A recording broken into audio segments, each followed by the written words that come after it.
kuba Bebe kulu abalondeddwa balina side bbiri balina side ennungi n'embi. Ekisookera ddala Bebe kulu is fit to be on board for reasons abaddewo are respected in that line of art abadde very abadde obanchite ntya naye abaddewo abadde very practical. Bebe kulu y'omu ku bayimbi ababaddewo for a very long time naye ng'ate bali up to date tavaako because ekyo kyetaaga kakati bwakwase burandi ye. Can we also think that asobola okukwata bw'atyo burandi ya National Cultural Center okyegedde alina that knowledge ontegedde abantu nga babujingo. Oli ku YouTube channel agaliwo tuula kalira emboozi egwa makerenda. Waliwo bannabitone abamanyiddwa nga aba crane performers bano batera nnyo okubanga basanyusa abantu ku mikolo egy'enjawulo. Nabwe kityo n'omukulu eyaliko Prime Minister wa Uganda omukulu Amama Mbabazi yabadde agenda maaso n'okubanga ajaguza emyaka 5 abwedduwa egy'obufumbo. Abakulu bano bagenze maaso n'okubanga bayitibwa basanyuse abagenyi. Mubamu ku bagenyi ababadde mwe mwabadde ne President w'eggwanga Mwami Yoweri Museveni bwe yatuuse okwogera ng'agenda maaso n'okubanga awa speech ye eddoboozi nga liri mu lulimi olunyankole lyavudde mu baana aba crane performers nga bamugamba nti sebo va ku muzindaalo tukooye mu buufu obumu oba obulala. Gye byakidde abagambye Mwami Yoweri okuva ku muzindaalo abasidi omusunsuzi erinnya eryange agaliwo gwe mukutu kwe tuli buuza ku bantu tugambe abatulaba mwenna tusanyuse nnyo okubalaba okulaba nti gye muli tusanyukidde wamu n'abo bonna abasanyufu ate tunakuwalira wamu nammwe abatali basanyufu olw'ensonga ez'enjawulo. Abamu mufiiriddwa abamu mulina ebibasoomooza eby'enjawulo birimu ensimbi birimu okunoonya ennyo n'ebirala bingi. Twagala okubasaba twagala okwongera okubasabira buli omusaba mu ddiini yo bijja kutereera teri kyalubeerera. Amin. Kale mu nsonga ezibadde zigenda maaso okubanga zitambula twasooka kulaba Bebe Cool at Bebe Bantan ng'akutte ekitabo ekitukuvu ng'agenda mu maaso n'okubanga alayira.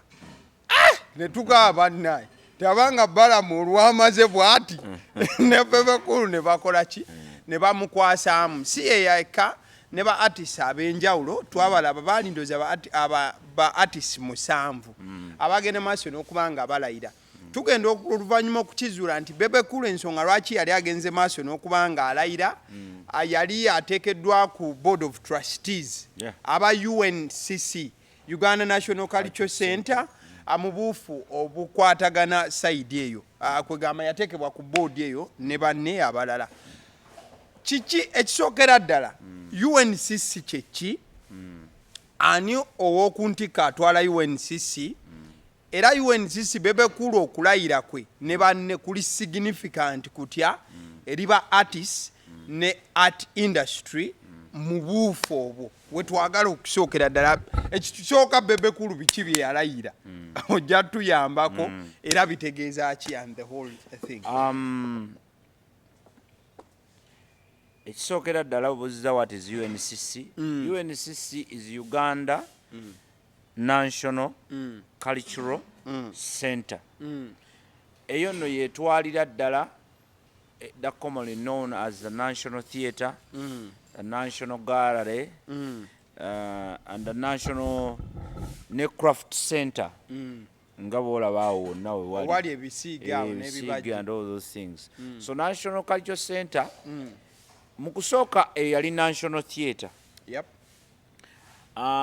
Abagezigezi kubanga ffe twakiwakanya abagezigezi ne balwana nnyo efuuke National Cultural Center. Bwefuuka National Cultural Center kitegeeza nti yevunaanyizibwa ku culture mu Uganda ate era yevunaanyizibwa ku kubeera nti it is ye national gazetted area for culture. Ontegedde bulungi nnyo. As the national yali national theatre. Era bangi ffe twali tulwana nnyo esigale nga national ki? Theatre alone. Naye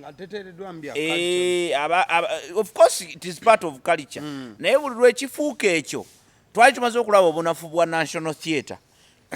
Nga tumanyi nti bwoddira omuntu ate gwe akasanke kakulema okumala ebyoya. Ontegedde? Kakati ate bakwongera obuvunaanyizibwa obuki? Obulala. Ffe abalaba national theatre n'abagibeerako n'abagikoleramu olumu tubeera tulina ennaku. Ti national theatre kati olwaleero ekisooka yagaana okukula buli mwaka ekkabuki busi. Ne twebuuza lwaki abakozi baawo babasasula abantu baawo abalina obeerawo si balina obeerawo, we have no idea. Kiki ekigenda maaso ku national theatre? Ebizibu byonna ebiva mu national theatre day in day out. Okyegedde? Tulina obuzibu obw'okuba nti tekyali productive. The principal product of the National Cultural Center okufaananako nga UBC oba okufaananako ng'ekitongole kirala kyonna ekya gavumenti wabawo kye bayita principal product. Kwegamba kiki ekyo kye bafulumya ekitundibwa ekikulu ekiva ku national theatre. Olwayo tulaba nti ekitundibwa ekikulu ku national theatre ye parking eriwo. Sisuubira nti National Cultural Center yekola ssente ezo mu bintu ebya culture. Sikiraba. Okyegedde?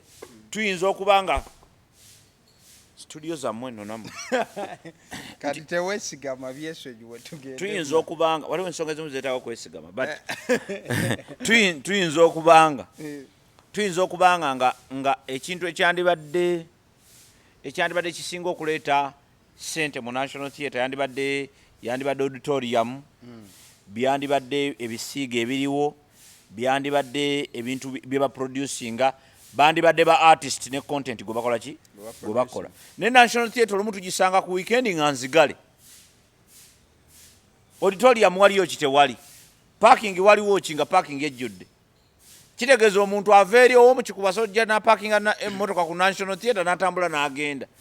Nadda n'asasula omutwalo n'akola ki? N'agenda. Ontegedde. Parking eri busy. Waliwo abanywi b'omwenge bowe bali. Bino byonna ebirala byo bitambula. Naye ate principal product ya National Theatre. Kakati essaawa eno National Theatre efuna ssente nnyingi nnyo okuva mu rent. Ku bantu abapangisaawo. Than art itself. Kuba kati omuntu apangisaawo asembayo okusasula ssente ntono ayinza okuba asasula akakadde k'essente. Oba ontegedde bulungi nnyo. Kati kitegeeza nti National Theatre it is more of a place. Bizimbe. Oba ontegeera bulungi nnyo. Kakati kitta kiri kye tubadde nakyo ekyerinnya mbula National Cultural Center. When we have a cultural center nga n'omulambuzi bw'atuukawo tasobola kumalawo ddakiika 2 kuba mu parking mulimu multis parking. Bw'agendako eri mu art gallery ndowooza gy'ayinza okumala ddakiika 15. Theatre temuli kirimu. Okigedde? Naye ebyo tebitegeeza nti ba artist tebaliiwo. Era tekitegeeza nti ba artist tebakyasobola kukola content. Oba tekitegeeza nti ba artist tebakola content. Bamukola. Kubanga eno yonna waggulu eno eri art gallery endala art gyali. Bw'ogenda eno ku hub wansi ebugoloobi art gyali. Abantu bakolera very good art. Kati naye ne twebuuza obuzibu buli luddawa ti National Theatre ebadde teri managed well for a long time. We are not even talking about bana abaliyo kati. It's been a long time. Nti National Theatre okuva edda abantu edda art yalinga kyekimu naddala theatre yalinga kyekimu ku bifo ebisanyukirwamu. Ebifo ebisanyukirwamu kati byawera. Ontegedde. Kati tulina Abaniba, tulina Semanyani, tulina Aleese Muhangi, tulina we have so many. Kati olwaleero bwe mubanga if you cannot competitively be on the market. Kitegeeza butegeeza nti you cannot make sense at all. Yep. So a national theatre kyerina okuba ne kyeri kati. Mu mbeera entuufu national theatre yeetaaga revamp. Simanyi mu Luganda ekigambo ekyo nkiyogere ntya. National theatre yeetaaga okubbulula n'okujjukiza kyerina okukola. Ye revamp ndowooza. Njijukira revamp eyali ku UBC. Waliwo omukazi omu yali muzungu oba baamugjawa naye yagenda atya Uganda kubanga yajja w'amaanyi nnyo oba baamugjawa abaana bayiiya mukazi muzungu oba baamugjawa yonna gye baamugja ne bamuleeta mbu alivampinga TV. Naye ndowooza oba ate yali mulimi eyo gye yali ava. Ye yali ku kakiiko akakulu akalivampu ku livampinga station.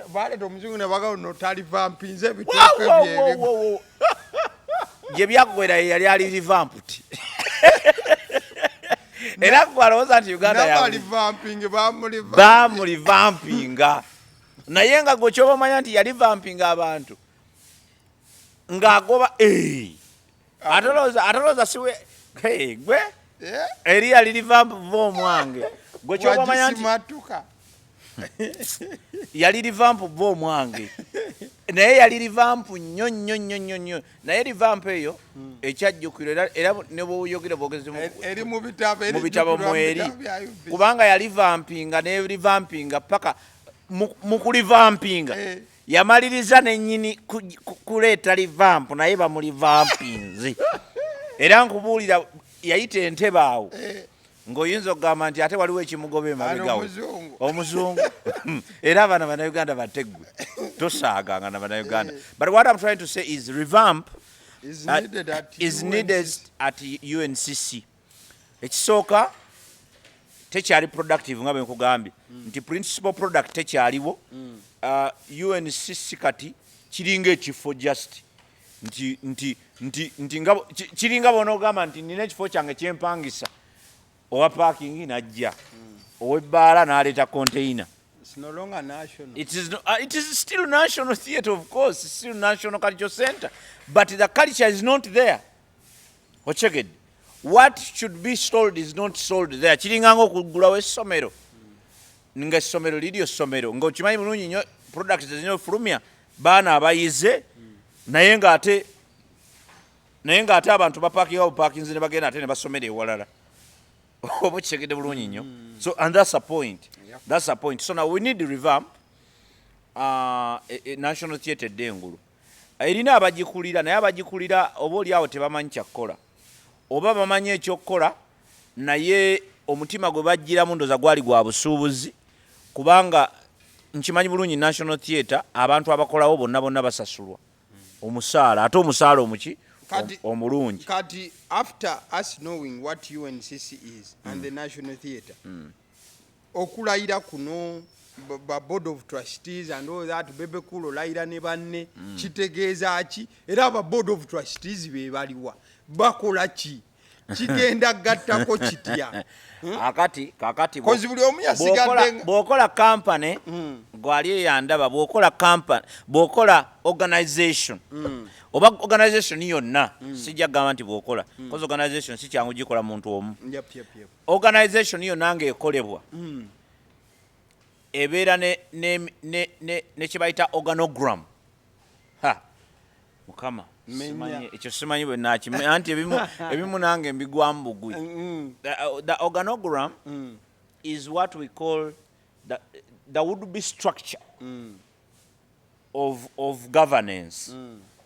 How the organization is governed. Okuviira ddala ku MD okutuuka ku gundi ku PIA oba MD waliwo ebitongole ebimu nga MD wabawo DMD deputy MD mu operation zaawo wansi wa DMD ne wajjawo PR n'abagenderako kati ate neera side eno era ku MD ne wavaayo kacana akala akagenda ku ku HR kati HR ali ku level kumpi yemu ne ya DMD deputy managing director MD's managing director waggulu wali managing director bwakirira bwato nadda kwa muddirira gwe bayita DMD deputy managing director eringo nayo HR eno side eno inayo HR katate wansi wa HR nojja notandika HR ye human resource kati human resource damo mulimu wakati kati waliwo finance manager finance and all those things nabala abantu bali nengeje babikolamu mpaka batukira ddala wa wansayera ontegedde ba PR bani babeeraawo kaakati bwe kitambula bwe kityo waliwo ababeera waggulu wa MD nti managing director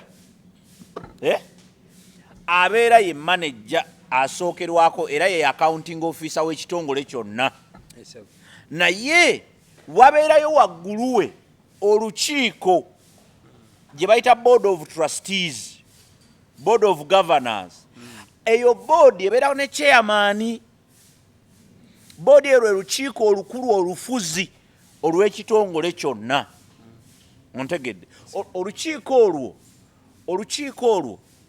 lwe lutuulako abantu oluusi tebabeera nabayivu tebabeera mu layini eyo naye babeerawo nga ba overseer abalabirizi era abo be baapprehendinga MD ti MD tokoze kimala kati MD ate yajja kubanga olwo olukiiko by the way MD atuulako okyegedde abeera memba ku lukiiko olwo olwa waggulu naye abeera memba automatic member naye abeerako nga memba era ye ebisalwawo wali nga chairman asazeewo for example wano agaliwo senga tulina executive gyensuubira gye tuyinza okuba nayo mu magezi just to tell structured nti bwe tutuula nayo chairman oyo si ya managing gwe MD managing operations na biki byonna bigenda maaso we wabaawo ensobi mwagaliwo gye tutuula yagamba nti you are going a wrong direction kino lwakino nakino you are going a wrong direction olina otutereeza wano oyo kati eyo ye board okyegedde eyo yewa ye board waggulu kati board eyo ebeerako bantu batya board ebeerako abantu abali respected abali experienced abali respected abali ku level eyo abategeera ebintu ebiseera ebisinga kyandibadde ekirungi abantu abali ku board nga bamanyi ne kyemutunda okitegedde nga they can test the quality of what you are selling in an organization down here okitegedde era bo tebabeera mu daily operation of the what the business mu mwezi batuula omulundi ogwo okusinziira bayinza otuula omulundi gumu oba bayinza butatuula okitegedde naye ngaekinene nnyo bayinza otuula buli mwezi bayinza otuulamu omulundi gutya omulundi gumu yebale nnyo naye takisussa tugende maaso nti mu mwezi gumu mu mwezi bayinza otuulamu omulundi gutya oba obutatuula okitegedde naye ngaekigendererwa kyabwe they are the overseers ekyokubiri be baapprehendinga MD ne management yonna okutegeera ebintu byemusuubirwamu mubikoze era mubikoze bitya era basasulwa akasente akatali katono balimenti okusasulwa naye ensasulwa yaabwe teri mu mbeera ya kusasulwa oba nga musaala or something like that but somehow but they give them they give them some salary ontegedde akatali kasente katono kubanga olw'okuba nti tebaba bantu ba bulijjo babeera ku level ya consultancy ontegedde babeera ku level kati consultant oyinza omuwa $30,000 oyinza omuwa $1,000,000 okitegeera babeera ku level ya consultancy ontegedde ti wano twandikoze tutya nze ndowooza okusinza ku bwendaba kino kyandibadde kikolebwa bwe kino kyandibadde kikolebwa bwe era abo balina amaanyi mangi nnyo basobola n'okugoba omukozi basobola n'okugoba MD basobola n'okugoba they can do anything babeera ku level yaki ya waggulu era kagaba kyekika ky'abantu benjogerako balina okuba n'integrity ya kika kya waggulu nnyo baleme kugulwa kuba ono manager asobola bawa jjukira bwe mubeera abaavu manager asobola MD asobola okugamba nti tutuleko n'atuula n'abawaabo kakadde n'abaako kyayisaawo mugenda mugamba ki jjukira bwe mulina omuapprehending muyinza omukwata kaakati bwe tutandika okulowooza ku babebe kulu baabalondeddwa balina side bbiri balina side ennungi n'embi ekisookera ddala bebe kulu is fit to be on board for reasons abaddewo ali respected in that line of art abadde very abadde obankiyite ntya naye abaddewo abadde very practical bebe kulu y'omu ku bayimbi ababaddewo for a very long time naye ng'ate bali up to date tavaako because ekyo kyetaaga kakati bwakwase burandi ye can we also think that asobola okukwata bw'atyo burandi ya National Cultural Center okyegedde alina that knowledge ontegedde abantu nga babujingo they are educated Huntington bujingo they are educated yasoma ebyo byenye yasoma art ekyo kitegeeza butegeeza nti bebe kulu ali fit okubeera ku board yaki ya National Cultural Center my only challenge ku bantu bonna abantu bonna abalondebwa and all that nkubulidde qualities z'omuntu first of all alina okuba nga ali educated omuntu okyegedde bulungi nnyo omuntu alina okuba nga ali educated bulungi nnyo atina okuba nga alina experience nkugambye abeera ku level ya consultants so kati bebe kulu mu bitonotono ali fit ayinza okuba ebirala byonna tabirina naye alina experience alina abaddewo ate ekifo kye bamuwadde awantu amanyiiwo akoleddewo we yava ontegedde bulungi nnyo so ekyo ne Kamiliyoni nawudde bamuwadde teyalayidde bulayizi ndowooza teyalayidde naye bamuwadde gundi Mbabazi naye bamuwadde Lilian naye bamuwadde so board eno yanjawulo okusinza ku board eziriwo si bayivu nnyo naye at least babadde practical remember ba art ddala remember tubadde n'ekizibu mu ggwanga oba kye tubadde nakyo ebbanga ddene abantu bangi basomye ne batatugasa they are doctors they are professors they are what ne batatugasa bamanyi ekyokukola tuli eno tuvuya n'ebintu batulaba basirise I don't respect them saagala na kumanya okyegedde ensi ogenda okulya nga kiprofesa kiramba kyafudde profesa ng'afudde nga talina kyayambye eggwanga n'ekimu mistakes zonna abadde aziraba buli kimu kibadde kitambula maaso ng'akiraba n'atunula n'abireka era ye n'abeera convinced nti nga ye yeegasa kuba yaba amanyi ekyokukola naye nga talina bayambi yadda 10 abamulinaanye era abo baprofesa ab'ekikulu ekyo tubakolimira nnyo mubonebone n'ensi yammwe ontegedde bulungi nnyo mubeere mu yo professorship nga temugasa bantu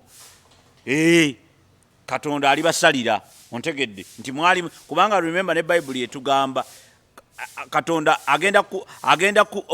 ogenda kuwoza okusinzira ku byomanyi omwana omuto yafanga tamanyi nti nno omusajja yebaka n'omukyala tebajja bimubuuza naye gwe yali abimanyi ne weekola obusolosolo bungi era bajja kubuuza ebyo okyegedde so ensi bwekyo bwefaanana kakati lwaki nkugamba ebyo byonna nti nina ennaku eri abantu abasoma nnyo abatatuyambye kyova olaba nti ffe tufuba nnyo okulaba nti ne tujja ne tugamba we are not yet professors but we are here trying to give the little knowledge we have to people but osanga eyo omuntu nga the best they can do is to criticize bamanyi they know too much, they are not helping out. Ochegedde. So Bebe Cool tubebazaako ekyo nti tebalina nnyo si bayivu nnyo kiyitiridde naye artist balina ekintu kye bakoze ekirala. Bebe Cool ne bwe namuyita Bobi Wine nti Bebe Cool alinawo ekyenjawulo ekirala. Bebe Cool asobola okubeera linkage between government ne National Theatre. National Theatre eyo tubadde tulinamu ekintu ky'obutayagala nnyo gavumenti n'enkola zaayo oba abakulembeze ba gavumenti kuba batuzoganyizza nnyo. Ojjukira olutalo lwe twabeerako ne tubeebaka ku National Theatre ebbanga ddene nnyo nga bagitunda. Mukyala Kaddaga yali agiwaddeyo bagitunde mbu simanyi ate tufune basement olwo yali egenzi. Ontegedde baagala okukola waakeedi. Olwo Mukama n'atuyamba ne tukola ki? Naye yali egenzi. Okitegeere bulungi nnyo. So kitegeeza ki? Kitegeeza nti tusobola okufuna abantu abasobola okukolagana ne gavumenti ng'ate ba artists. Kuba remember ba artists kati be tulina ba Bobi Wine, ba King Saha, ba Kambwemu eri gavumenti n'obukulembeze bwayo kakitegeeza nti ffe bwe tubanga ffe tuli eno bajja gamba abo tubeesonye mbaleke baboneebonemu naye kati bwe babanga ba Bebe Cool bayingidde National Cultural Center kitegeeza abasobola okutuula wamu ne President Museveni ne bamugamba nti owaayi ABCD ekyo nakyo kiki kirungi mu ngeri yaakyo. So kati ba Bebe Cool ba bujingo they are not very controversial when it comes to government and the National Theatre. But remember government yeno oba government zonna zeetaaga support oba oyagala oba toyagala zeetaaga support okubeera nga zisobola okukola bye zikola. My only worry eri ba Bebe Cool ba bujingo my only worry okubeera nti be bali ku board bayinza okwagala okwekusa bokka nga bwe babadde bajja bakola. Bebe Cool si gwe gungenda okubanga gwe mulundi ogusoose okubaako kyajja mu gavumenti ne kiyamba ye yekka byebikayanya ba King Saha. Ontegedde ne bamuyita Zaakayo ne bamuyita biki byonna tebabyogera lwakubanga tebamwagala bwagazi naye kubanga waliwo ebintu bingi nnyo byafunye in the name of artists n'abyezibika ye nga ye. Ontegedde bulungi nnyo awo wali obuzibu nze Bebe Cool mwagala nnyo but I'll tell you honestly Bebe Cool is one of those people abalina bingi bye basobola okujja mu gavumenti oba be bajjeeyo naye ne bimaliza nga biyambye bo ye n'emikwano gye egimwetoolodde abalala ne babatusuula ettale. Ffenna tuli ba artist ne tetulina kye tufunye naye ng'ate babadde kibaweereddwa. Olwaleero National Theatre eriko studios eziri wanting. Ontegedde twetaaga National Studio. Bebe Cool nga temunnava ku bukulembeze mutuyambe mufune National Studio for young artists abaagala okuyimba nabagamba it is as simple as this. Make a National Studio ebere world class. Omwana ajje nga avudde kiboga tamanyi talina sente ayimba oluyimba lwe ku National Theatre tulutwale ku National TV. Tulina over 5 TVs ku UBC. Tulina Magic 1 tulina U24 tulina UBC main tulina Star TV. Ontegedde bulungi nnyo tulina all these channels. Tulina radio ezisukka mu 16. Ontegedde they are all operational eziri regional n'eziri mu Kampala okutandikira ddala ku Star Radio. Kiki tugamba nti mukole interlink mulinkinge UBC n'ebitongole ebirala nga bw'olaba National Cultural Center ne bwe tunaakola ebintu ebirungi ku National Theatre nga teri abimanyi tekikola makulu ekyo. That much they must know. Ekimu ku bitawaanya National Theatre ne National other gundi endala ebitongole ebirala ebiri national tebalina ba PR bavaayo ku protectinga bitongole. They don't come out to help wano wakati. So mutuyambe PR wa National Theatre oba akyusibwa kubanga twandibadde tulina already deal wakati wa National TV ne National Cultural Center. Twetaaga National Studios, twetaaga national we must have all these national assets. Then mugaziye National Theatre si buli muntu agenda kuva eri gy'ava ajje ku National Theatre. Mugaziye National Theatre, tubeere ne National Theatre Eastern, Western, Northern, eya Central Red weeri, tubeere ne National gundi ezo wherever there, then nga zinterlinkinga ne national media. Ojja kulaba ng'eggwanga likula, ojja kulaba nga ba artist bafunamu mu kye bakola, ebintu bya copyright mu bitereeze bulungi, naye musooke musomesa abantu what is copyright, muleme kwogeranga boogezi copyright. Nabagamba right is a right, copy is what you have done. So ekyo musooke mu kirongoose kibeere ku eyo level, at least kibeere ku eyo level eya alien skin. Kuba alien skin neewunya nnyo nti yasinga n'abantu abayivu okutegeera copyright. Yatuuka ku level n'agamba oluyimba lwange temulukuba. Ontegedde? We need that.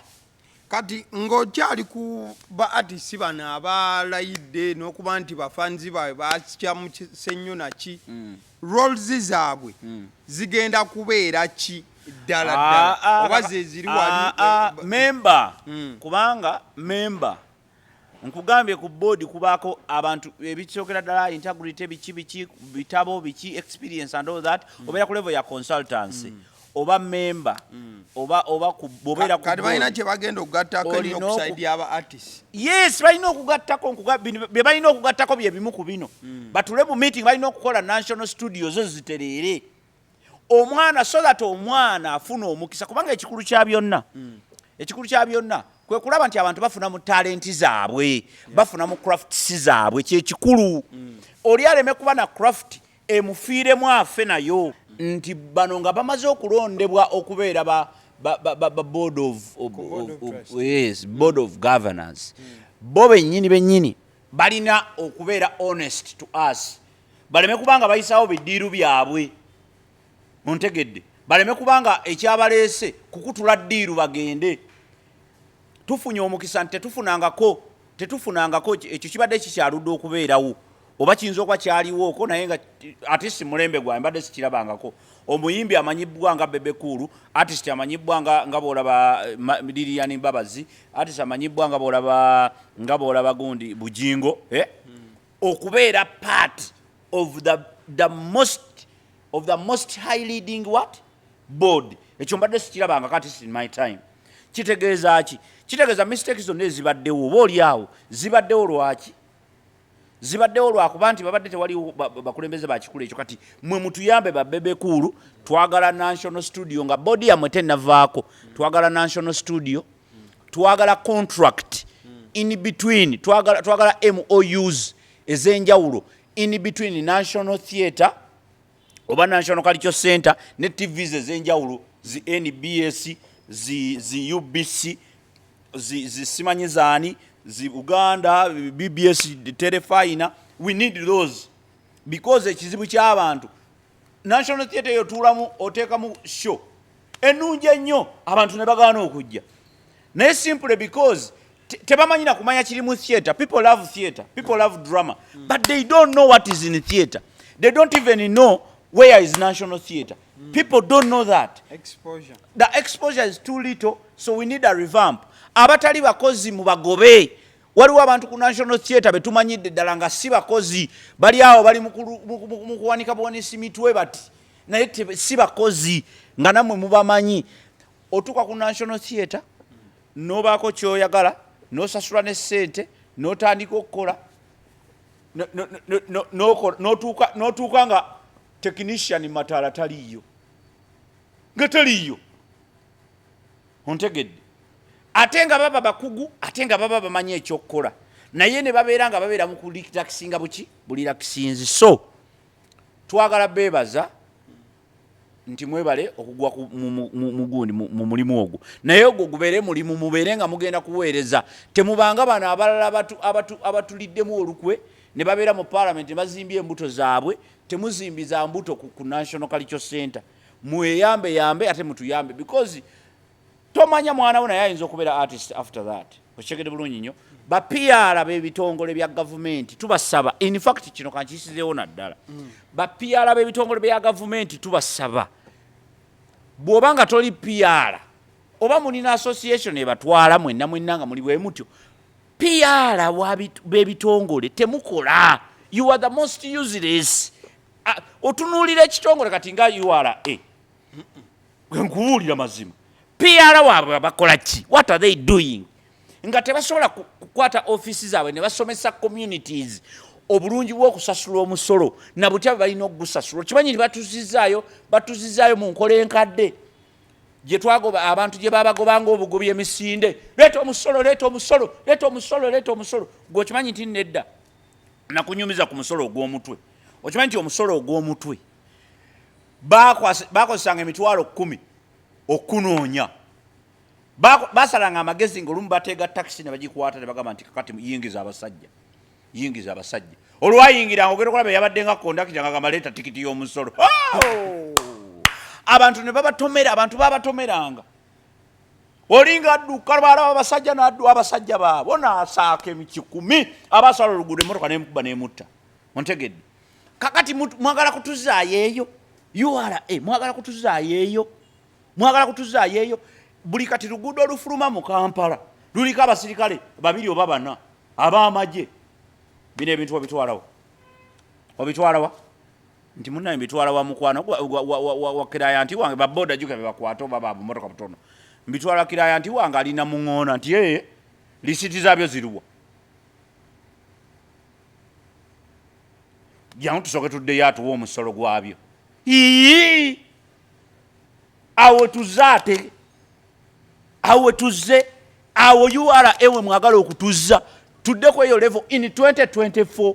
This is so sad. This is so sick. This is very embarrassing. In fact, you be ashamed. Mutule mu offices mu Bugambe, muyimbe Bugambe, we are very ashamed. Mwekube bwe muti mubitiba Bugambe, we are very ashamed. Teri chibi. Tebwali chibi. In paying tax. Paying tax is very good, and I commend every Ugandan to pay tax. Tax is okay. But there must be proper order. 1, there must be communication. Abantu ne mubabuulira. Because balina engeri gye bakola mu business. Buli muntu alina edduuka lye mu Kampala alina bw'akola business ze. Ontegedde bulungi nnyo. It's not uniform. So you must musomesa abantu omusolo gutegeeza ki guno gwe muleese. Omusolo guno gwe muba muguleese. How are you going to collect that tax? Musomesa abantu. PR offices za government ezisinga obutezikola. Bavaayo waliwo bizibu. N'omulaba ng'aleeta olubuto. Anti as PR of n'ayogera ebigambo n'ogamba daba embadda. Why didn't you? Buli lwekintu ekipya lwe kijja mu kitongole kyo. Somesa abantu. Ffe twegayiridde ng'abantu leka tujje tusomesa abantu nga tukozesa art. Tusomesa abantu nga tubabuulire buzibu ki bwe tufuna ng'eggwanga bwe tuba tusasudde emisolo. Emisolo gitegeeza ki? Bino byonna bitegeeza ki? Naye abantu essaawa g'omanye olwaleero ekikayanya abantu mu kibuga. Si musolo. Ekibakayanya operation zaabwe zigenda kufa, business zigenda kufa, zitya. Oli bw'amala okuyingiza ebintu bye n'abiteeka mu dduuka biba bifuuse ebibye ng'ali mu ssente alaba ssente kati ate bw'omugamba nga alina osasula KCCA ng'asasula edduuka ate alina okuddamu n'asasula ebintu kubanga abitunze 18%. Lwaki temuteekateeka omusolo gwo ne mugugirako eri so that ono ebintu bwe bituuka wano mu dduuka biba bifuuse ebibye. Ekyokubiri oba ekyokusatu ekisinga obukulu, why don't you communicate well? Abantu bano basubuzi ne mubateeka, you have what we call a synergy. Can you have these traders with you? Mukole business eno ebeere clean, because essaawa eno nze kankuwa scenario esinga okubeera very dangerous. Ffenna tumanyi mu Kampala tuli bayiribi. Are you aware? Tuli bayiribi. Otuuka mu Kampala oli atunda zifiriji, oli atunda TV, oli atunda bino. Oli najja n'agamba nti osanga bavuka mu kibuga n'agamba oyagala ka TV. Kubanga yamanya omuntu ajja ku street yena ayinza okuba alina ekyuma kyakola ki kyanoonya. Oyagala TV oba firiji. Ndooza microwave. Okyegedde. Kati mu kuyiribwa okwo ayinza okikwata nga ddala oyagala ki TV. Jjukira omwana ono omuyiribi ajja mu dduuka lyo gwe boss n'akugamba nti Mwami Abbas TV ezo zitunda mmeka? Nti kamu 10. Omwana aleeta omuguzi nga agula mmeka? 2. Kamu ana oba kamu ameka kamu 2 era omuguzi n'agula kati omuguzi aba afulumye ono omwana bamuwa 2 oba 10 ontegedde kati challenge ekirimu nti bwe mutandika okukola ebyo ebyokukwata ebintu mu kkubo ne mubizza ne mugamba bireeta omusolo oli agenda kukwata lisiiti agikuwe abasajja bawandika zirisiiti teziba za ddala okyegedde awandika lisiiti kukakasa kasitoma nti aguze $1,200,000 naye ng'ekyamazima TV ya $900 ontegedde kakati gwe bakwata TV eno $1,200,000 gwe wayuwala ebo onookwata lisiiti ya $1,200,000 ojja kudduka misindo okomewo nayo ku dduuka omugambo otunze TV ya $1,200,000 lisiiti eruwa lisiiti yiino mpa ki mpa omusolo gw'oyagala gwa $1,200,000 naye ng'ekyamazima gibadde 9 how you are going to have collusion and confusion all through because ekibuga nga Kampala kiri very operational kirina ebintu bingi ebitambuliramu gwe yuwala ebyotalina kumanya gwe omulimu gwe gwandibadde gumu noonya omusolo mu Bannayuganda naye togunoonya mu ngeri eri akeeke ngeri ya kiralulalu etyo tosobola kutandika kuteega abantu basitudde migugu gyabwe obagambe lumu twali Juba abasajja twali tufuluma twali tulina emirimu gye tugenza okukola twali tufuluma ekibuga abasajja ne batukwata ne batugaba muleeta omusolo gw'ebintu bino bye mulina South Sudan si yakusaaga mulete ebintu byetukola ki omusolo gw'ebino ebintu kofe tuwazze kukola tulina wano ebyokukola biki twakuba amasimu naye nga abasajja bayambadde na silipa naye nga balina emmundu ate nga bali siriyasi baagala muki musolo Uganda Museveni owekitiibwa Uganda wagituusizza temusobola URA temuswaza President Museveni kutuzaayo babega gye twava ogwo omusolo gw'omutwe gwavaawo kati ate mutandise ogukomyawo mu ngeri y'ekiyaye mbosimanyi nkutte ebintu gw'okwasanga otyo waboda nga ndeetera mali yange ate n'omukwata nogamba ebintu obiguzewo ate leeta lisiiti ate kuba essimu ate tuddeyo ku dduuka ebyo byakiralu nammwe mutereeze bapiyaala b'ebitongole musomesa first mulina okusomesa first of all abantu omusolo ne bagutegeera musolo guno gujja gutya ffe tetuwakanya musolo abantu baagala okusasula omusolo naye ebintu ebibalamu amaanyi biringa 3 ekisookera ddala omusolo gukola ki bagenda owulira mpuuga bamuwadde 5 omusasuli w'omusolo n'awulira nga ayagala kugwa eri affe ontegedde ekyokubiri engeri y'ogugereka omusolo bw'ogugereka muyambe ku bantu be mugugerekedde bategeere amakulu g'omusolo gwe mugerese then ne collection style erina okubeera very scientific because bwetebeera scientific egenda kwonona business z'abantu nze nkubulidde abantu mu Kampala engeri gye bayiribamu abantu be batebayiriba kakati oli tasobola kukkiriza gw'otandike kukebera lisiiti ze kubanga zino lisiiti ze zitunda omwana amugamba mpa lisiiti client wange adduka mpa lisiiti namuwandikirako $1,400,000 naye nga ekyamazima wano mu bitabo ekyamazima babayo n'ebitabo byabwe muwandiike sente ezaddala wano lisiiti eba ya business etambuza business kyokka ate gwe wayuwala ojja kukebera ki lisiiti ogenda kubba edduuka ligwe in 2 years kitegeeza nti tewali business ate nga twetaaga we need every business to survive URA mulina okukitegeera nti we need every business to survive. We do not want to lose any business. Kakati ate mwe kyemuli mu kukola mugenda kutta business z'abantu. Nze babuuliddeko ate ako ke katono. Ako ke mbabuuliddeko ke katono ekibuga kyonna kyakuyiriba. Lisiiti ze muli mu kebera tezikola sense atolo mu Kampala. Mu Kampala amaduuka 10 kuli kaaga. Agagaba lisiiti ezaddala. Endala lisiiti ziba zakuyiriba. So ekyo mbadde yakiisaawo buyisa. For URA nti URA mutuyambe ne bannannyini bitongole bino ebitongole bino ebya government PR office ekole luli twafunanga ate nga tetwalina na social media tetwalina ki naye nga atisi omuntu amanya ki ekigenda maaso naye gwe musolo ne gugwa bugwi gutyo tulaba abasirikale bali ku kkubo bwe bakwata ebintu by'abantu bwe babyaza mwagala otuzaayo kati omwana wa bodaboda bw'alaba abasirikale nga bayitawo be bati naga abasirikale baba bali wali bagenda kummanja ebintu bino olaba bwakuba yutana adduka ayiteeri olaba bwagwa mu motoka n'afa enjawulo eri ludda wa n'abatusabanga tikiti z'omusolo ne tudduka ekkubo ne tusala ekkubo ne batukutomera ne tufa temutuzaayo president atukoledde ekirungi twavaayo eyo don't take us back because mulemeddwa okukola emirimu gyammwe mu ofiisi zammwe if you cannot do business mu office gye baabawa simple resign tewali gwe bayinza kukwata bagamizi beera ku mulimu bambi no resign gwe gabagamiza enkooyi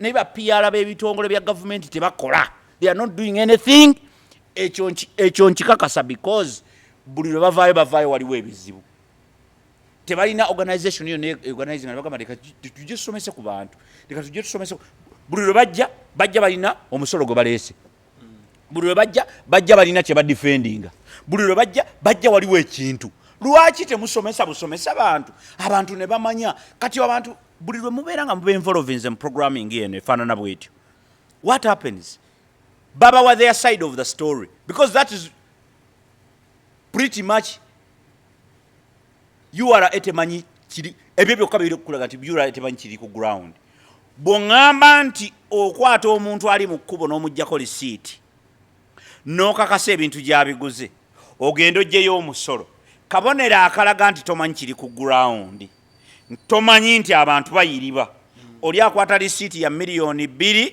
naye ng'ekyamazima ebintu abiguze $1,000,000 mu emitwalo ameka 3 abamu baba bakuba njawulo eri gy'alaga kubanga ono kiraya nti customer wazza gambye nkolera lisiiti ya $18,000 naye ng'ekintu akiguze $7,000 oyinza okugaana nga buli wiiki akuleetera $1,000,000 akugulako ebintu bya $1,000,000 oyinza okugaana ogamba musajja kamukolera lisiiti ye era ebitabo bingi ezo mu nankani mulimu ebitabo bingi abeerawo n'ekitabo ekyaddala ne lisiiti ze wano ezikola emirimu ez'abayiribi kakati don't spoil their business kuba noono muyiribi naye mukozi ate noono gwagulako naye akyagala baato kubanga kimukolera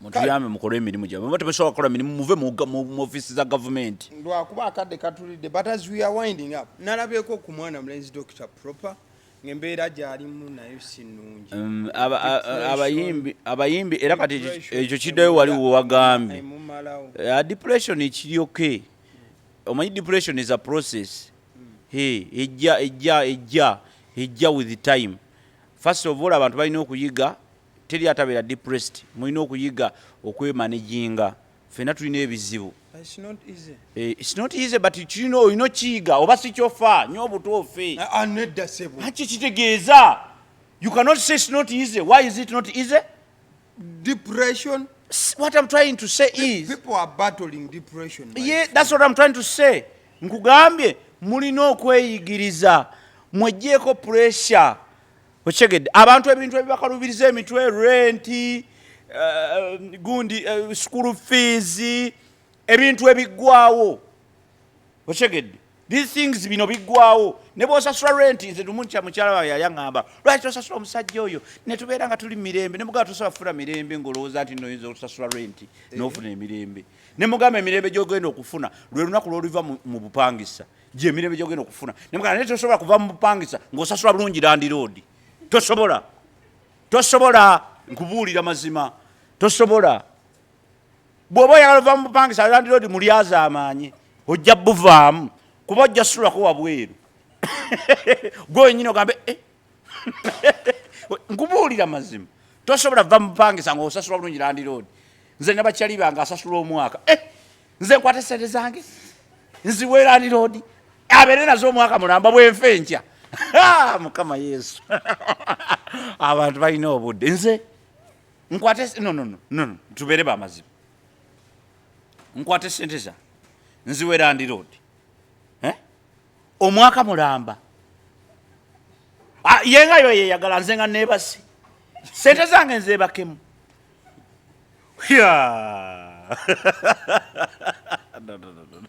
it cannot be omwezi gwe ndeebaka gwe just the way it is, man. I'm telling you, and I'm being honest. I'm telling you, I live for a day. I don't even know my next 1 minute. I don't know. Simanya kumanya nti bw'oba wenva wano ngenda kugwa wali nfe nveewo kati mwemba nakusasula omwaka onziriza tekisoboka let me tell you, that day you will get peace is the day you build your own house or when you buy your own house. So work hard to buy your house. Don't work hard to pay the road well.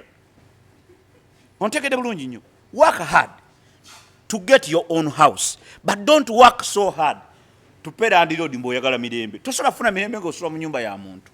Kubanga ne bw'oba omusasula bulungi asobola okugamba asobokera ku makya n'agamba nyumba no nazongeza. Kitegeeza bw'oba wamuwa omwaka n'azongereza mu gw'omukaaga. Remember for amateeka ewaffe tegakola. Amateeka gaffe, I think you are aware that amateeka tegakola. Gakola lwe gaagadde. Abantu bakyayongeza rent in the middle of the year. Ate abantu olw'okubanga nti kati ogenda n'otulamu n'ogamba ngende nwanagana landiroodi wange. Ekivamu no kasa ngambye 3 kanji mwongere. Amateeka tegakola. Ekigedde. Bantu bangi basula mu nyumba tebalina contract zaazo. Abamu tebalandiro abamu tebagaba na receipt. Ontegedde. Receipt yajogera bwogezi. Gwe gwokubira ogumaze. Abakumaze okuwa receipt. So and that's the point. Kakati tosobola kufuna mirembe. Emirembe tebaginoonya bwe batyo. You cannot hide from your problems. As a way of looking for peace, you are building up stress. Ochegedde.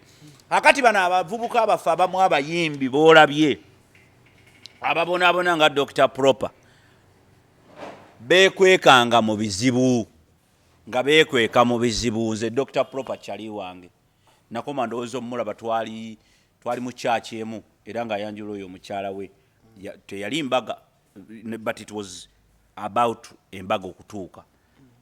Siddangamu nakumulaba n'omukyala bambi yamala ate n'awummula. It was really sad. But what I'm trying to say is Dr. Propa oba abantu abafaananga Dr. Propa beekweka nnyo ebizibu as a way of solving ebizibu. Ebizibu tebabyekweka, ebizibu babyeŋŋanga. Ontegedde. Kati bantu baffe bangi beekweka ebizibu, kati mu kwekweka ebizibu ne bafuna stress. Gwali eyandaba. Don't think that stress ogijja ku landiroodi wo. Naye alina stress kyova olaba akulumba. Aina byakola ki byayitamu tenteze toddaawo n'otandika gamba naye musala amagezi gatya. Mutegeere priorities mu bulamu. Ontegedde.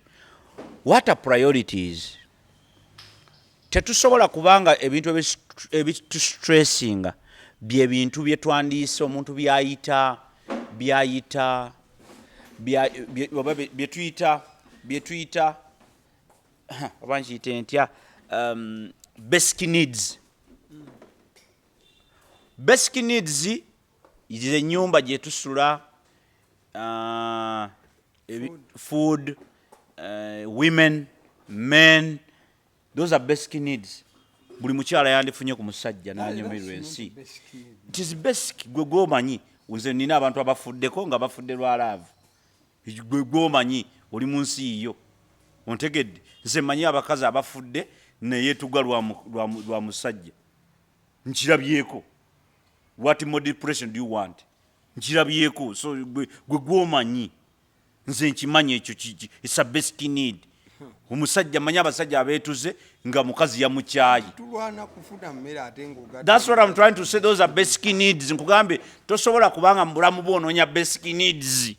Ojja kufiira bwereere. Ontegedde abakazi so kikyengezaako kulaga nti abantu baffe bangi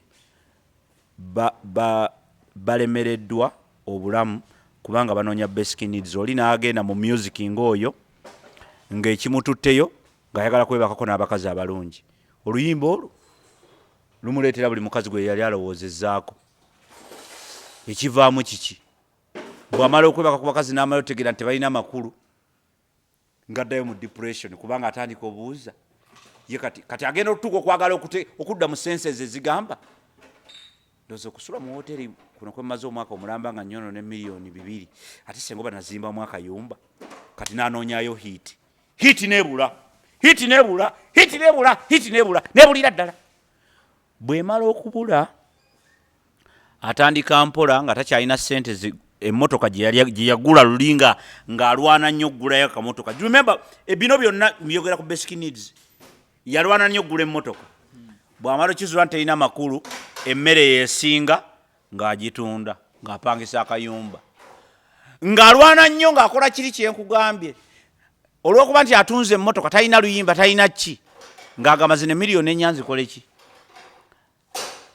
ng'emiliyoni emu agitwala ng'agitwala wa atini ng'amukolerayo akayimba nga kagaano oyitawo be kagaano oyitawo zino miliyoni 2 ng'aziwa landlord ng'amugamba nti kansasulire ddala emyezi emeka emyezi 4 nga giggwako ontegedde takyalina mmotoka abakazi abamweyagaza nga tebakyaliwo emmotoka yagitunda dda ennyumba bamutwala ssente ziweddewo takyali wakabi takyalina hiiti depression evaawo bw'etakutte oba musajja nnyo oba oba mukazi nnyo ontegedde bulungi nnyo so this is where we have a problem nti tetuteekateeka bulungi bulamu sigamba nti nze obwayo mbuteeseteese nnyo but I'm simply telling you nti tusobola okuteekateeka obulamu in a better way nze ondaba wano landlord alina okummanja kimukakatako mulimu gwe okummanja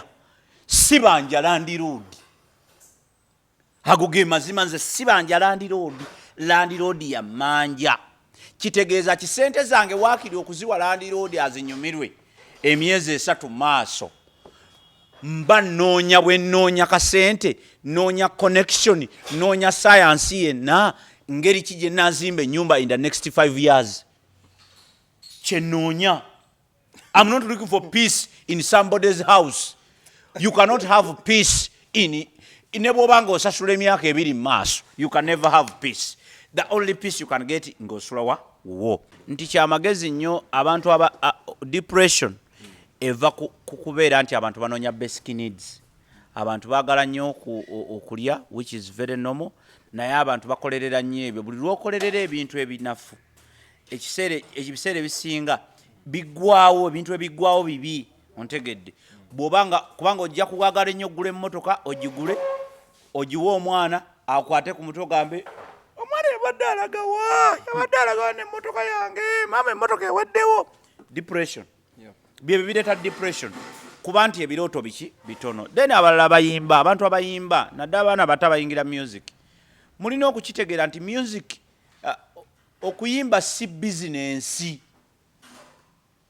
being omuyimbi si bizinensi ekyo no kyamagezi mu abantu abamu tebajja kitegeera mangu naye nkugambye nti okuyimba si bizinensi si mulimu okuyimba si gwe mulimu oluyimba lw'oyimbye gwe mulimu ontegedde okuyimba nti abaaso oli mu kubiwalaga si bizinensi tekikufuula wakabi si mulimu naye music gwoyimbye gwe gufuuka omuki omulimu kati abantu abasinga balowooza nti bo be ba bizinensi abayimbi alowooza nti nze Abbas omusunsuzi wa music mbu yeye mulimu era neyeteekako value ya mulimu naye nga kyatamanyi nti omusic gwayimbye gwe muki gwe mulimu. That's why nze ntera okugamba abantu era abantu abamu abatera okunnumba njagala mulimu manyi bagamba nti olwedde olina omulimu just gwotamanyi gukozesa gwotagukoze but you are the job nti bw'ofulumya omulimu omuyimbi yenna si gwe mulimu music gwoyimbye gwe mulimu kankuwa example Maddox Sematimba yakamala ebbanga kinga ta recording a music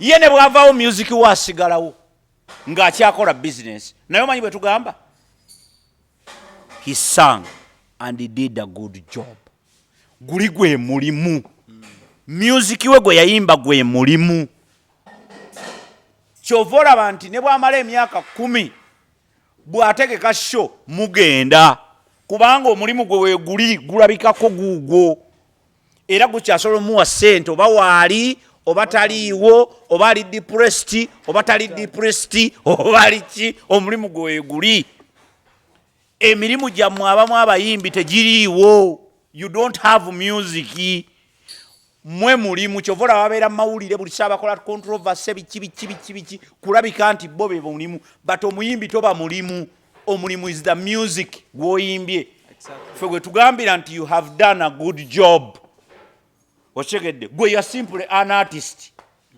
but an artist without art is useless kati bo balowooza bavubuka bangi mbasanga nga yo omutima gwe gumulowoozesa mbu yeye bizinensi mbwe era bagamba nokugamba nze ndi wakabi toli wakabi naddenaka music we yakufuula owakabi as I'm winding up nga mukola bizinensi yonna gye mukola eya naddala ebyo byokuyingira mugundi mu music mu entertainment nze siri wakabi ne projects zange zakabi zwe libanza omukenkufu ya showinze Ghana mu National Theatre abantu ne bakuba engalo nga siriyo kino kye nali njagala ontegedde I was not there nabadde bangambye nti tukuwaawo okusula na buli kimu tiketi ngeno gikebera nga nina okusasula miliyoni mmeka ne bintabukako ne nganze nkwate miliyoni 3 nzitwaleyo omulimu gugende bagiraze egundi Ghana ne balagana struggling faces twagikolera kalangala nayo ne bagiraga ne balaga zoli banzo omukenkufu mu National Theatre Ghana nze sigendangako Ghana ochegedde kati kakitegeza nti nze sibera ku stage ya Ghana naye ate I've been to Accra yes but sigendangako ku stage ya Accra ne waka wange yakoze eki ya showings ekitegeeza ki nti nze sinze wakabi project gyenkola ino kube yaki eyakabi kakati bo bano bannaffe awo bakolera so nga tuggalawo omwami agaliwo nga tuggalawo oba nga tumaliriza njagala okuwa amagezi amatono geninako with experience ba artist mulwane nnyo okukola projects ennamu